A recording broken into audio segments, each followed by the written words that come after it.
Saludamos a Juan Fernando Petro a esta hora en la W. Como consecuencia de sus declaraciones del domingo en el programa Los Informantes, pues hay un movimiento telúrico, político y demás. Don Juan Fernando, gracias por estar con nosotros. Buenos días. Buenos días, Julio. ¿Cómo están ustedes? Muy bien. Yo quiero recordar lo que escuchamos el domingo y usted me dice si hay alguna imprecisión o alguna omisión. Escuche. El Urabá y el Magdalena Medio, dirigidos desde las cárceles, lograron una votación que Uribe lo entendió. Él lo dijo. Me parece raro, curioso y extraño que en lugares donde Petro no podía ni llegar, ahora gana masivamente. Nosotros vimos que entre el norte de Santander, entre el Urabá antioqueño, entre el Magdalena Medio, Gustavo obtuvo 1 millón y pico de votos que no tenía antes. Ahora, si te das cuenta, con ese 1 millón y pico de votos fue que ganó. Se ganó. Pero las cárceles incidieron mucho. Claro, porque nosotros estuvimos allá, porque allá adentro entendieron, porque allá nosotros no fuimos a negociar nada. Las cárceles incendiaron, pues claro, allá entendieron el mensaje. No fuimos a negociar nada. Pero según usted, Juan Fernando, movieron una importante votación. Don Juan Fernando, ¿esa votación se movió simplemente porque en las cárceles simpatizaban con el proyecto político? Es decir, ¿a cambio de nada? Ok, hola, Julio. Sí, eso hay que saberlo interpretar porque es complejo, es complicado y genera cualquier cantidad de interpretaciones que pueden no ser la realidad. Ustedes saben muy bien que yo he defendido pues mi tesis, que es la tesis en la que yo creo. Me han escuchado a lo largo de 1 año y medio que nosotros en los territorios no fuimos a negociar absolutamente nada, y sí que menos en la cárcel, cuando yo estuve en la cárcel de La Picota, donde se generó el famoso pacto de La Picota. Lo que ahí dice que está descontextualizado porque faltan partes de lo que yo dije. Yo nunca estoy negando lo que dije, pero lo que sí he criticado es que por qué no aparecen partes que contextualizan mejor lo que yo quise decir o lo que yo dije textualmente en esa entrevista, que es por lo cual estoy molesto. Y bien molesto porque me ha traído, como ustedes lo saben, todo tipo de problemas y todo tipo de polémica. A ver, lo que nosotros notamos como Comisión Latinoamericana de Derechos Humanos cuando nos tocó ir a los territorios y cuando yo fui a la cárcel de La Picota, es que había un cambio en la percepción desde las cárceles y en los territorios mismos. ¿Qué cambio era? En los territorios decían que la gente estaba cansada de lo mismo, que la gente estaba cansada porque los habían traicionado. ¿En qué sentido los traicionaron? No sé, ni voy a profundizar en eso porque no tengo ni idea, pero empezaron a ver con buenos ojos lo que antes se veía con malos ojos, y era la propuesta que presentaba el candidato Gustavo Petro sobre paz total en los territorios, sobre progreso en los territorios, sobre el campo, sobre tierras a los campesinos. Pues todo eso empezó a generar poco a poco en los territorios una influencia hacia una decisión electoral que fue la que se vio. Nosotros, cuando fuimos a esos territorios, al Urabá, al norte de Santander y al Magdalena Medio, que eran territorios difíciles para todos, sobre todo para la campaña de Gustavo Petro, como Comisión Latinoamericana nosotros empezamos a notar que había un cambio porque la gente misma en esos territorios lo estaba decidiendo así, no porque hubiese una influencia o una negociación de parte mía o de parte nuestra como comisión, cosa que no era nuestra misión. Nosotros solamente íbamos a los territorios a escuchar problemas de derechos humanos y a entender a las comunidades en sus quejas. Lo mismo sucedió cuando fui a La Picota. Nosotros no fuimos a negociar absolutamente nada, nunca. Tú sabes, Julio, que yo he defendido esa tesis, así lo he dicho en todas partes, pero ahí en la emisión o en la edición del programa Los Informantes, pareciera como si yo estuviera diciendo lo contrario. Imagínate yo que tengo un proceso ahí en la fiscalía, me pongo a decir que yo hice eso, sería como pegarme un tiro yo mismo, un suicidio. Nosotros no fuimos a negociar nada. Desde las cárceles, como tú lo dices ahí, ellos mismos empezaron a pensar que como que sería mejor la propuesta de Gustavo Petro como candidato. No porque hubo ninguna negociación, ninguna presión electoral, sino porque fue su decisión. sus decisiones voluntarias. Ahora, si desde las cárceles se manejan poderes territoriales todavía, pues me imagino que ellos habrán dado órdenes allá en esos territorios para que miraran esa opción y votar por esa opción, pero sin ninguna presión y sin ninguna negociación. Fue por el libre arbitrio, el libre albedrío de la gente misma o de los territorios mismos. Y yo lo digo ahí, ¿no? Lo expreso ahí. Lo expreso de dos maneras. ¿Aló? Sí, Juan Fernando. Ok, perfecto, pensé que no me estaban escuchando. Tanto que hay una parte en la que yo digo, es que hasta el mismo presidente Uribe se dio cuenta. Y como lo dije anteriormente, cualquier analista, cualquier investigador, cualquier académico podría ir y mirar que eso sucedió así. Ahora, ¿qué tantos votos se tuvieron? Pues una cantidad de más de 1 millón de votos que indiscutiblemente sirvieron para la presidencia. Pero vuelvo y repito, eso fue porque los territorios lo decidieron.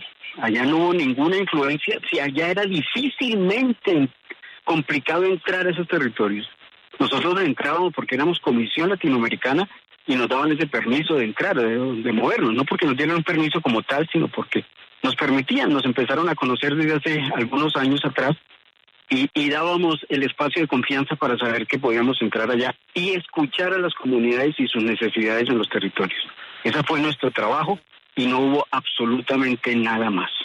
En la misma entrevista yo digo, yo no soy del pacto histórico, porque yo no soy del pacto histórico, yo no tengo carnet ni he estado en las asambleas del pacto histórico, ni mucho menos. Entonces, esa independencia me favorecía poder entrar también en los territorios como Comisión Latinoamericana. Bien. Don Juan Fernando, si le estoy entendiendo correctamente, independientemente del complemento que usted hace a su declaración al programa Los Informantes, ese es un programa que asigna segmentos de 15 minutos por invitado. Tengo entendido que la reunión con usted fue de 3 horas. Entonces, pues obviamente la periodista tiene la discreción de destacar lo que considera y lo que no considera. Y hablamos con el programa y ellos han dicho y repetido que en ningún momento han distorsionado o excluido alguna parte que cambie el mensaje de fondo de lo que vimos en Los Informantes. Pero entonces, por su respuesta, la conclusión clara y simple es: usted es un gestor de paz, usted va a unas cárceles, habla con unos tipos, les dice lo que puede pasar en un eventual gobierno como el que se está viviendo hoy.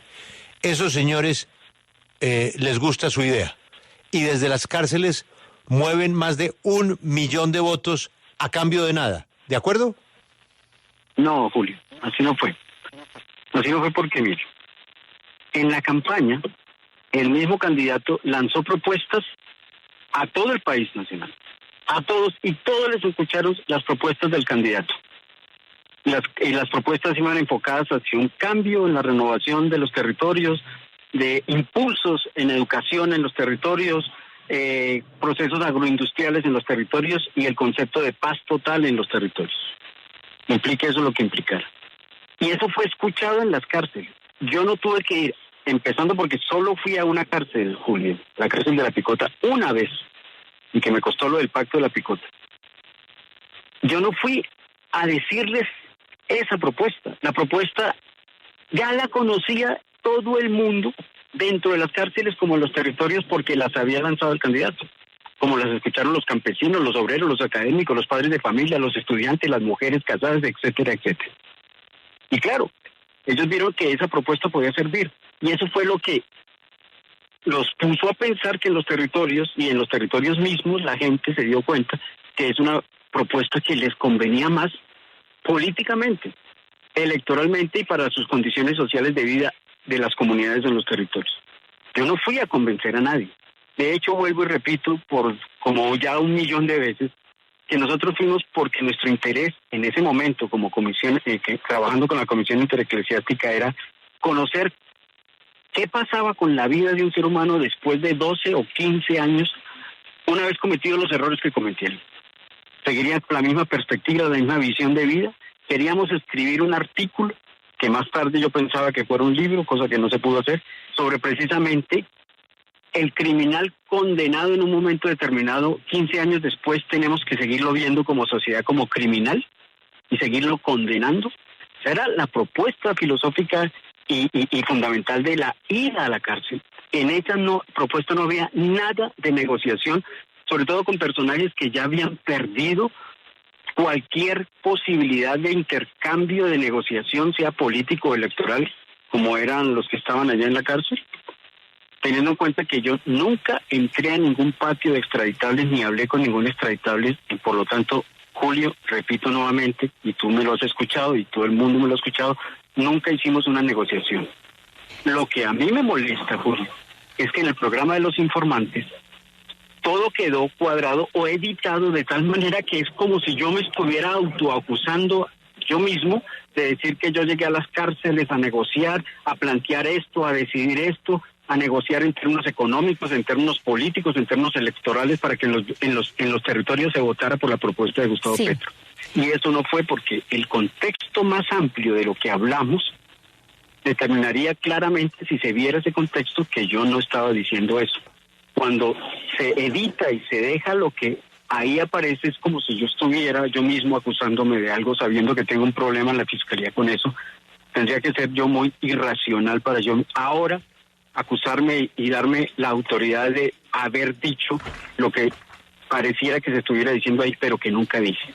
Tú ya sabes muy bien, perfectamente, qué es lo que yo he defendido a lo largo desde que empezó el problema del pacto de la picota y de lo que pasó después con lo que salió en la revista Semana de los extraditables. Sí, usted dice, de hecho, en el audio que no fue a negociar. Aquí lo escuchamos hace unos instantes, pero me llama la atención algo de ese audio, y es cuando usted dice, allá entendieron. Es decir, hablando justamente de esos territorios, digamos que estaban cobijados pues por esta gente que estaba en la cárcel. Y yo sí quisiera preguntarle a qué se refiere cuando usted dice, allá entendieron. ¿Qué fue lo que entendieron? Porque acá en la entrevista nos ha dicho, fue la gente en el territorio la que decidió y ellos no tuvieron nada que ver, pero en el audio usted pues dice eso. Entonces quisiera que nos aclarara a qué se refiere. Exactamente eso que acabo de decir. Allá entendieron que la propuesta que lanzaba el candidato era la mejor propuesta desde el punto de vista, estoy dando mi interpretación, del mejor punto de vista electoral que podían tener. Entonces lo entendieron. A eso me refiero. Por eso te digo, es que la entrevista, como lo dijo Julio, la entrevista duró 3 horas. Claro que tienen todo el derecho de editarlo, porque en un programa de 12 minutos, ¿cómo caben 3 horas? ¿Sí? Pero lo editaron de tal manera que parece que yo estuviera diciendo cosas, que yo fui el causante de absolutamente todo tipo de negociación dentro y fuera en los territorios. Sí. Y eso es lo que me molesta, porque nunca lo hice. Por ahí no fue mi trabajo como en la Comisión Latinoamericana, y sí que menos con la Comisión Eclesiástica. Don Juan Fernando. Cuando a mí me invitaron al programa, Julio, cuando a mí me invitaron al programa, lo primero que me dijeron fue, vamos a hacer un programa sobre su trabajo en los territorios de paz, los 5 años que el país no conoce de su trabajo en la paz. Pero el programa terminó siendo un programa sobre mi relación con la presidencia y con lo que le pasa a Gustavo Petro y el gobierno, etcétera, etcétera. No salió absolutamente nada de lo que era la propuesta inicial del programa, que era mi trabajo sobre la paz. No salió nada de los procesos de reconciliación que hemos hecho en gran parte de los territorios entre víctimas y victimarios. No salió absolutamente nada de los premios recibidos por fuera del país, de ese trabajo que en Colombia no se conoce. Y si el enfoque fundamental era una entrevista para eso, ¿por qué no salió nada de eso? Y si salió Don Juan Fernando, lo otro, que me implican muchas cosas. Don Juan Fernando, lo que es un hecho es que usted metió en un problema a su hermano, al presidente de la República, y lo puso a dar explicaciones tanto sobre el tema del Asperger como sobre el tema de la supuesta injerencia de los criminales en el proceso electoral. Él ya ha puesto trinos sobre los dos temas. ¿Él ha hablado con usted? ¿Él lo llamó después de esa entrevista con los informantes? Mira, con respecto a ese tema, el programa era de 3 horas, o la entrevista fue casi de 3 horas. Había momentos de cansancio y entonces de pausa, y en esos momentos de pausa empezamos a contar anécdotas de la vida de nosotros. La parte del síndrome es una anécdota que yo conté. Yo no tenía ni idea, no sabía que eso iba a salir en el programa, porque esa no era la idea.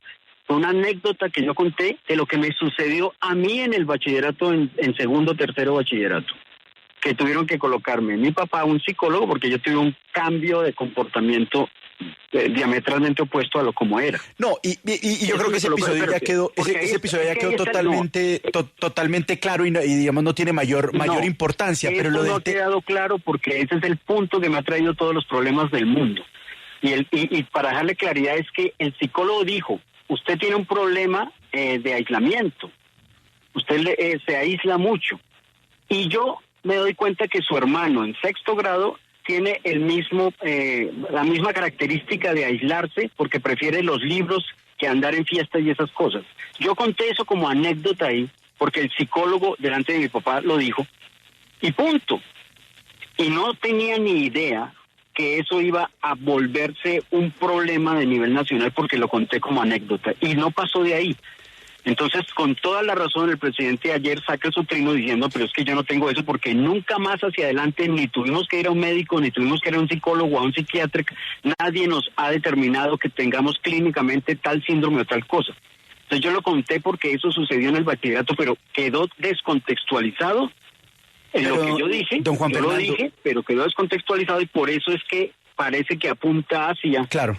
Que mi hermano tuviera eso. Pero no me contestó la pregunta. ¿Su hermano, el presidente de la República, lo llamó después de esa entrevista? Claro que sí. ¿Y qué le dijo? Claro que sí. Pues me preguntó qué pasó, o sea, ¿por qué? ¿De dónde sale eso? Entonces yo le comenté y le recordé lo que me pasó en el colegio y que eso había sido contado como una anécdota, porque fue una anécdota. No, le pedí disculpas porque nunca pensé que eso se volviera un problema nacional.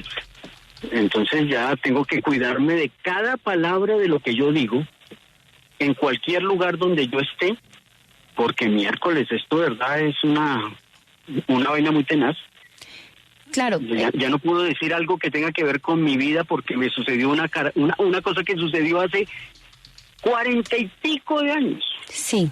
Y lo conté con toda la frescura y con toda la confianza del mundo porque fue una anécdota, como en cualquier reunión contar alguna anécdota de que le pase a algún ser humano, pero nunca pensé que iba a volverse un problema en que algunos ya están diciendo cosas sobre la salud de Gustavo que no son ciertas. Sí, es que hay que entender pues que usted es el hermano del presidente y cualquier cosa pues va a repercutir en él, pero yo quisiera preguntarle a propósito... Eso te lo entiendo, pero también eso me suena a una excusa, o sea, yo soy un ser humano común y corriente. Que me coloquen el título de hermano del presidente es otra cosa que no tiene por qué ser así. Sí, yo quisiera preguntarle a propósito de la pregunta que le hacía Lucas, ¿cómo está en este momento la relación con el presidente Gustavo Petro? Porque cuando él sale a aclarar justamente esto de lo que estamos hablando, hay una frase en la que pone, algo pasa con mi hermano. Y quisiera preguntarle entonces, ¿cómo están ustedes en este momento en su relación? No, él quedó desconcertado. Como yo quedé desconcertado con mi esposa cuando vimos el programa de Los Informantes del domingo a las 8:30, quedamos con la boca abierta, como lo dijo también el presidente de la República, porque nosotros dijimos, pero es que ese no era el programa, eso no es así. Eso quedó completamente fragmentado y descontextualizado. De hecho, la misma Nena Arrázola, ayer mismo, me manda un mensaje por WhatsApp que tengo aquí, que me dice, lo siento mucho, lo lamento mucho. ¿Por qué si ella misma me hizo la entrevista? Y si todo estuviera perfectamente en la entrevista, ¿por qué ella pide disculpas y me dice, lo lamento mucho? Porque algo no estuvo bien en el programa, algo no cuadró bien. Bueno, pero eso es importante que lo tengamos en cuenta. Sí. ¿No? Pero volviendo ahora, yo con el presidente, yo quiero volver para terminar la pregunta sí. Con el presidente, estamos muy bien, o sea, yo lo siento a él muy bien, lo siento perfectamente, simplemente era un tema que había que aclarar de qué fue lo que pasó con los informantes y yo se lo aclaré. Volviendo al tema de la picota. Nosotros nunca discutimos. Volviendo al tema de la picota. Lo cierto es que esta historia está desde el comienzo y usted dice que usted no es solo el hermano, pero es que resulta que usted era el hermano del presidente en medio de una campaña, en un momento crítico de esa campaña, que se va a hablar con unas personas en la cárcel y que después usted dice que esas personas entendieron el mensaje y le pusieron 1 millón de votos, que también se ha cuestionado la cifra, pero que le pusieron votos a la candidatura. O sea, ¿cómo no entiende usted que esto nace porque no, más allá de eso, usted es una persona, claro, pero es el hermano y está haciendo esas conversaciones en una cárcel que usted ahora dice que tuvieron un efecto, porque independientemente de la discusión de los informantes, ese segmento donde se saca está completo. Y eso es lo que usted dice. Perfecto. Pero ¿cuál es el problema, Félix? ¿Cuál es el problema? O sea, Gustavo ganó las elecciones y las ganó transparentemente. Y las ganó porque la gente en los territorios decidió que votaban por él. Ahora, eran territorios anteriormente complicados para Gustavo, sí, pero se cansaron, se hartaron. Expliquemos o busquemos la explicación a través de los académicos, de los que sean sociólogos, de por qué la gente en los territorios se cansó de votar por ciertas personas y ahora decidieron votar por Gustavo. Eso es un estudio que se podría hacer, perfecto, pero fue una realidad. Tanto que vuelvo y repito, yo en el programa lo dije y dije hasta el presidente Uribe se dio cuenta, porque lo dije porque todo el mundo se dio cuenta. Si uno piensa y si uno es analítico frente a la situación de la votación y de las elecciones y en los territorios, se da cuenta que eso sucedió. Ahora, pero, ¿por qué? Pero es que usted reconoce que esas personas tenían influencia en esas regiones. De los territorios. Pero usted reconoce que esas personas tienen influencia en esas regiones. No, pues claro que sí. Y es que eso, Félix, eso es descubrir en la que el agua moja. Todo el mundo sabe. Mira, yo lo he escuchado en muchos de los territorios en los que yo viajé como alto comisionado de la Comisión Latinoamericana, escuchaba cómo existe todavía, y al día de hoy lo existe. Es que eso no es mío, eso es de Voz Populi, y eso lo conoce el país nacional, que hay todavía influencias de poderes desde las cárceles en los territorios. En cualquier territorio lejano del país tiene influencia todavía con gente en las cárceles. Eso no me lo invento yo, eso no lo estoy forzando yo, eso no lo creé yo, eso lo interpreto porque lo vi. Y muchos colombianos que estudian el caso lo han dicho, lo han escrito en libros, que todavía existe una presión desde las cárceles en los territorios. Entonces, ¿por qué si lo dice otro personaje no hay problema? Y lo entienden porque es así, pero lo digo yo y a mí sí se me vuelve un problema. Ese problema no lo creé yo. Ese problema cuando fui a las cárceles ya estaba. Y cuando yo fui a las cárceles fui en un sentido completamente diferente, que me he gastado la garganta diciéndolo 10.000 millones de veces, pero que siempre vuelven sobre la misma cuerda, el mismo círculo, que no sé realmente, porque yo ya le he dado toda la claridad del caso a ese tema. Ya no tengo nada más que decir sobre eso. ¿Qué más puedo inventar? Juan Fernando, yo tengo una última reflexión. Es que una cosa es una condición médica o lo que usted nos ha contado de lo que pasó en la juventud, que todos podamos o no podamos tener la condición de ensimismarnos, aislarnos, distraernos, ser eufóricos, en fin, son temas que analizan los que saben, y en este caso usted nos cuenta lo que pasó estando niños en casa. Pero otra cosa muy distinta es meterse nuevamente con un tema tan delicado como es el de las elecciones y las votaciones. Tenemos sobre la mesa al hijo del presidente, a la esposa del hijo del presidente hablando de financiación de la campaña en la Fiscalía. Tenemos al más importante director de campaña, que fue Armando Benedetti, por explicar 15.000 millones de pesos. Y ahora usted vuelve a hablar de la razón por la cual apareció una votación de dimensiones no esperadas en regiones del país en donde tienen influencia unos señores que están en la cárcel, que no están en la cárcel por haber asaltado una droguería, que están en la cárcel por crímenes de la mayor gravedad. Si usted mete todo eso dentro de un menú periodístico, pues eso le hace daño al presidente de la República, que todos los días se levanta a enfrentar cualquier cantidad de líos, cualquier cantidad de acusaciones que le hacen, unas con fundamento, otras sin fundamento, los anónimos del Internet, su seguridad. Ahora veo que a su hija la están amenazando de muerte. En fin, es demasiado pesado el trajín. ¿A usted no le parece que teniendo usted una cuenta pendiente por explicar en la Fiscalía, lo más conveniente sería guardar prudencia sobre todos estos temas para evitar tener que explicarlos cada vez que habla? Pues así debería ser. Lo que pasa es que yo tengo un trabajo. Y esa es otra parte que tampoco se ha entendido. Solo me han querido ver como el hermano del presidente de la República. Pero señores, yo no solamente soy el hermano del presidente de la República, yo tengo un cargo de dimensiones diplomáticas internacionales que se llama Alto Comisionado del Cuerpo de Paz de la Comisión Latinoamericana adjunta a las Naciones Unidas. Y yo tengo que desarrollar mi trabajo porque en eso me metí como ser humano.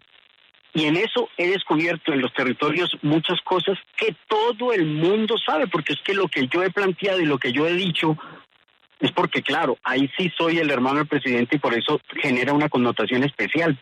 Pero como alto comisionado del Cuerpo de Paz, lo tengo también que decir, porque esa es mi función.